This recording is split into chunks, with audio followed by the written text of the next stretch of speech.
Thank you, Lucy. Thank you, Suzanne. Good evening, Cardiff. That was pathetic. Let's try again. Put some effort into it. Good evening, Cardiff. There we go. I know what some of you are thinking. Oh, no, another white man on stage trying to educate us women about feminism.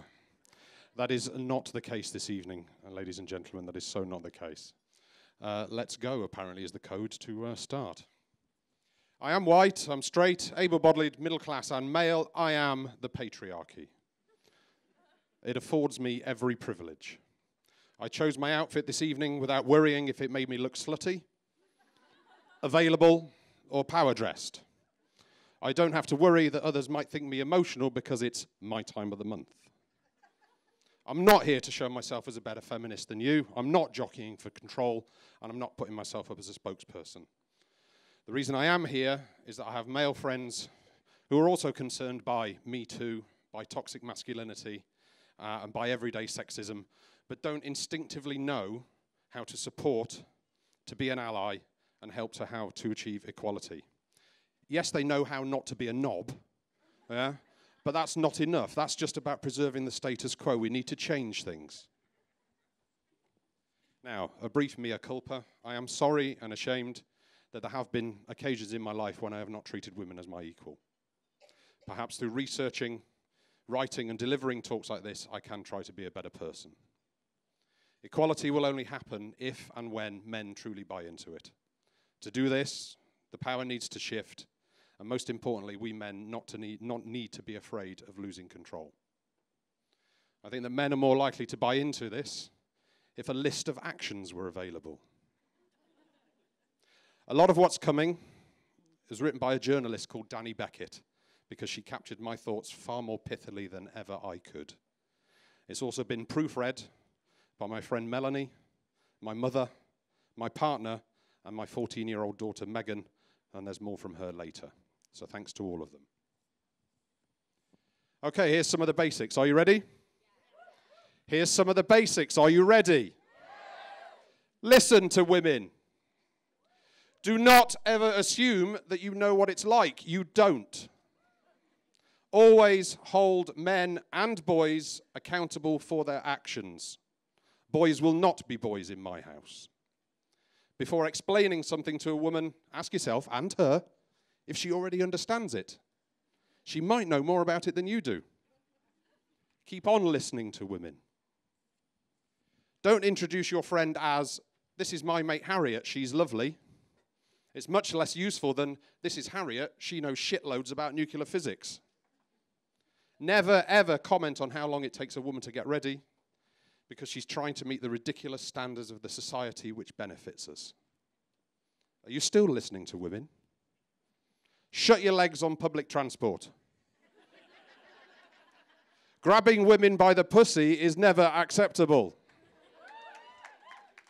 And stop calling women feisty.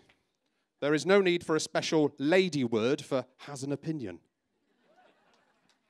If you have a strict boss, she is not a bitch. Take your paternity leave.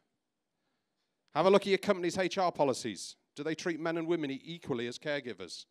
And how many men are actually taking the leave available for caregiving?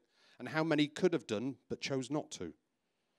Give more interviews to women. Promote them on the basis of ability, but get them on the career ladder. Women's leadership styles will be different to yours, and that is a good thing.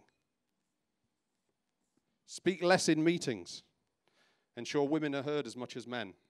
If someone interrupts a woman while she is speaking, challenge the interrupter. If a woman makes a good point, say, "Good point." Don't repeat it and then take credit for it. People managers. Let your team know that you recognize period pain and the menopause as legitimate reasons for a sick day. Recruit women on the same salary as men, and this is the important point, even if they don't ask for it. And you might struggle with this one, chaps. Why not tell your female colleagues what your salary is?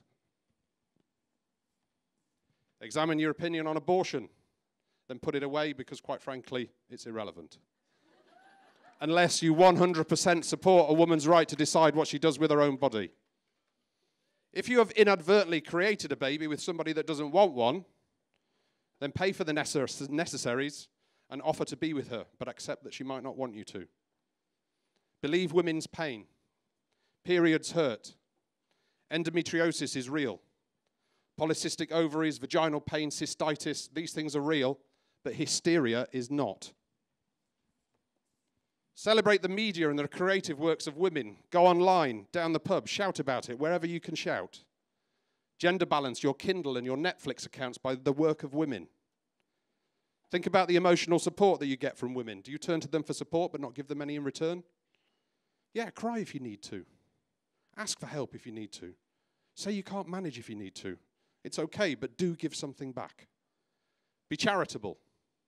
Buy tampons and sanitary products and then donate them to a homeless shelter. Recognize and challenge male stereotypes because they're also damaging for the struggle for equality. Read Hannah Flint's articles online. She writes for The Guardian. Challenge toxic masculinity when you see it. Stoicism, repression of emotions and aggression, because these reinforce gender stereotypes, particularly those in which men are dominant, strong and powerful over women. And challenge bro or locker room culture whenever you see it or hear it. Even call out your mates if you catch them doing it. If you really, really want to know how bad things are, then you need to get online and read Laura Bates's Everyday Sexism blog. It is horrendous. Educate yourself through films, books, media, websites, music about the struggle. Teach your sons to listen to girls, to give them space, to believe them and to elevate them. How are the chores divided in your house? The cooking, the cleaning, the childcare, the organisation. Include your sons, change things, set a good example. Buy your daughters towels or sanitary products or tampons. Make her hot water bottles if she's got period pain. She needs your support. And raising a feminist daughter probably means she's going to disagree with you and probably be right. And believe me, I speak from bitter experience. But I feel proud of my daughter. I am not threatened. And I'm going to leave the final word to my 14-year-old daughter, Megan. When preparing this talk, I asked for her opinion specifically, can men be feminists? And she replied, Dad, if you're not a feminist, then you're a twat. Thank you.